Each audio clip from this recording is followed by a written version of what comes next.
চাই কথা সার একদম সাদা সিধা মানুষ ইট বাড়া সর্দারি করে খায়, এর কোনো রেকর্ড নাই। এখানে সাদা সিধা মানুষ নেবারে পয়সা দিয়ে গেছিল, তার জন্য এরকম আমিনুল আর আরিফুল এই দুজনে তারা চক্রান্ত করে সালামে তার মানে ধরে নিয়ে যা থানাত মারপিট করে তাহলে জেলে দিছে, মিশামিশি ফাটাইছে। সালাম এটা আমার ঘরের উসুরের মানুষ, কিন্তু আমি সব দেহা শহীদ দেহা ডাঙ্গরে উসুরের বাড়ি সালামের বিরুদ্ধে অভিযোগ উঠিছে ডাকসুর লগত জড়িত বলে। না এগুলো সব মিশা কথা। কি করে এনে সালাম? সালামিট বাড়া সর্দারি করে মিশামিশি ফাটাইছে, আরিফুল ফাটাইছে। তেলোকে কি করে আরিফুল আমিনুল? ওরা হলো সাংবাদিক, শুনি যে ওরা সাংবাদিক। এখন সাংবাদিক নাকি আমরা তো জানি না, কিন্তু এখন ওরা তো ধরে নিয়ে গেছে, সেই হিসেবে তো দেখা যায় যে ওরা সাংবাদিক না, কিন্তু ওরা মানে একটা ব্যাকমেল করে তখন ফাঁসানোর ই করে বুদ্ধি করে ধরে নিয়ে যায়, থানাত নিয়ে গেছে। নিয়ে যাওয়ার পরে শাহ আলমের নামে কেস হয়েছে। তারা আর কি দিয়ে কিংবা বিধি ব্যবস্থা আপনারা। সালাম কি করে? সালামে কি করে এনে? শাহ আলম ইটভাটা সর্দারি করে। কি করে মানে এখন শাহ আলম ফাঁসাইছে, এখন হয়তো মারপিট করছে, মোবাইল কেড়ে নিছে, এগুলা আমাদের কাছে চাই, কিন্তু এর সূক্ষ্ম বিচারটা দেয়া নাকি, ন্যায় বিচার ন্যায় বিচারটা চাই। 10 তাৰিখত মই মানে চৰ্দাৰী কৰোঁ তো ইটাভাটাত মানুহ দিওঁ। মই এটা লেবাৰৰ ঘৰত গৈছিলোঁ পইচা দিবলৈ। মোৰ আনুমানিক 7:30 বা 8টামান বাজে। পইচা দি আহোঁতে এই আৰিবুল আৰু আমিনুল সিহঁতে আমাক পিছফালৰ পৰাই তাৰমানে আক্ৰমণ কৰিলে মানে ছাদত ধৰি টানি ল'লে, লৈ পেলাই ক'লে ক'ত গৈছিলি?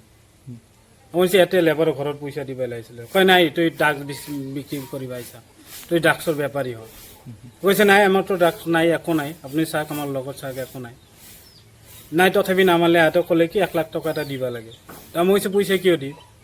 মইতো পইচা নিদিওঁ। তাৰপিছত কি কৰিলে, সিহঁতে মানে হৈ হাল্লা আৰম্ভ কৰি দিলে। আৰু মানুহ লৈ আহিছিল, আৰু কাবাই বহুত মানুহ আহিছিল, বহুত ডাঙৰ এটা হাল্লা হ'ল। হাল্লা হোৱাৰ পিছত থানাৰ পৰা পুলিচ আহিল, পুলিচে হাতত আমাক উঠাই দিলে। জাষ্ট এইখিনি কথাৰ পিছদিনাখন মোক উঠাই দিলে, আমি থানাত গুচি গ'লোঁ। থানাত যোৱাৰ পিছত পুলিচ যে আহিলে ঘটনাস্থলীত, তেতিয়া কিবা পাইছে নেকি? নাই, একো পোৱা নাই, তেতিয়া একো পোৱা নাই। কিন্তু আমাক লৈ গ'ল। আমাক লৈ যোৱাৰ পিছত সেইদিনা ৰাতি গ'ল। পিছদিনাখন অলপমান মাল আনি পেলাই আমাক ফটো উঠালে। তেতিয়া আমি তাৰমানে সিহঁতক সুধিলোঁ মালখিনি ক'ত পালে? আমি এইখিনি মাল আমাক হাতত দি আছে, আমি নলওঁ। কিন্তু সিহঁতে ইমান ভয় ভাবুকি মানে আমি ল'বলৈ আমাক বাধ্য কৰিলে, এই আমিনুল আৰু আৰিফুল। আমাৰ প্ৰশ্ন যে আমাক য'ত ধৰিলে তাতে মাল একো নাপালে। সিহঁতে বোলো সাংবাদিক বা সাংবাদিকতা কৰে, আমি নাজানো। এটা বহুত মানুহ আছিল, তাতে ফটো চটো কৰিছে, বহুত ভিডিঅ' চিডিঅ' বনাইছে, বা সিহঁতৰ হাততো কিজানি ভিডিঅ' আছিল, নাজানো। সিহঁতৰ হাততো মোবাইল আছিল।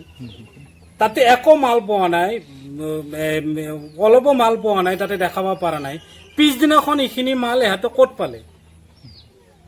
সেইটোৱে আমাৰ প্ৰশ্ন। সিহঁতে সাংবাদিক না সিহঁতে গুণ্ডা? বা সাংবাদিকৰ নামত কি গুণ্ডামি কৰি আছে না মানে কিবা কৰি আছে?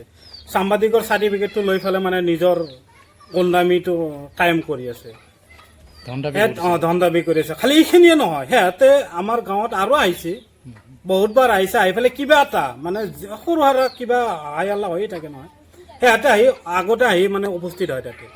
বিশেষকৈ আমাক ফোন মাৰিবলৈ চান্স দিয়া নাই।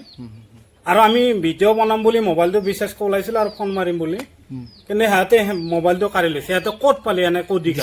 সাংবাদিক নাই দিয়া নাই, এতিয়া গ'লে মোবাইল আমি পোৱাই নাই। মাৰধৰ আমাৰ পিছফালৰ পৰাই কৰিছিল। আৰিফুলৰ নামত অলৰেডি কেছ দিয়া গৈছে। কি ক'ব আৰক্ষীক? কি ক'ব আৰক্ষীক এটাই অনুৰোধ জনাম, যাতে এই কেছটোৰ ৰিয়েকশ্যন ল'ব লাগে। আৰু আমাক মানে মিথ্যা অভিযোগত যে অভিযুক্ত কৰি পেলাই আমি কোৰ্টৰ পৰাই ঘূৰি আহিলোঁ, আমাক কোৰ্ট ডাইৰেক্ট চালান কৰি দিলে। তাৰ পৰা আমি 3 দিন মিছা কেছত ফচাই দিলে, আৰু এটা বদনাম। সেইটোৰ পৰাই আমি অনুৰোধ জনাম, বিশেষকৈ আমি SP ছাৰক অনুৰোধ জনাম যে আপুনি অলপ চাব লাগে বস্তুখিনি, ভালকৈ তদন্ত কৰি পেলে এইটো মেইন বস্তুখিনি ক'ৰ পৰাই পালে, ইয়াতে এইখিনি বস্তু ক'ৰ পৰাই পালে, আনি পেলাই যে মিথ্যা এটা কেছত মোক ফাঁচাই দিলে। মিথ্যা সাংবাদিক বুলি কয়, আমি কিন্তু একচুৱেলি সেনেকা দেখা নাই। সাংবাদিকৰ এটা চাৰ্টিফিকেট লৈছে না কি নাজানো, একো সেই য'তে কিবা এটা হাল্লা হ'লে সিহঁতে আহে, কিন্তু কোনটো চেনেলৰ সাংবাদিক, কোনটো চেনেলত কাম কৰে আজিকালি কিন্তু আমি দেখা নাই, আৰু আমি গমো নাপাওঁ। কিমান টকা দাবী কৰিছিল আপোনালোকে? সিহঁতে ডাইৰেক্টলি 1 লাখ টকা দাবী কৰিছিল। নিদিয়াৰ কাৰণে মাৰধৰ নিদিয়াৰ কাৰণে মাৰধৰ কৰিলে। পিছত কেছ কৰিলে আপুনি? পিছত আমি কেছ কৰিলো।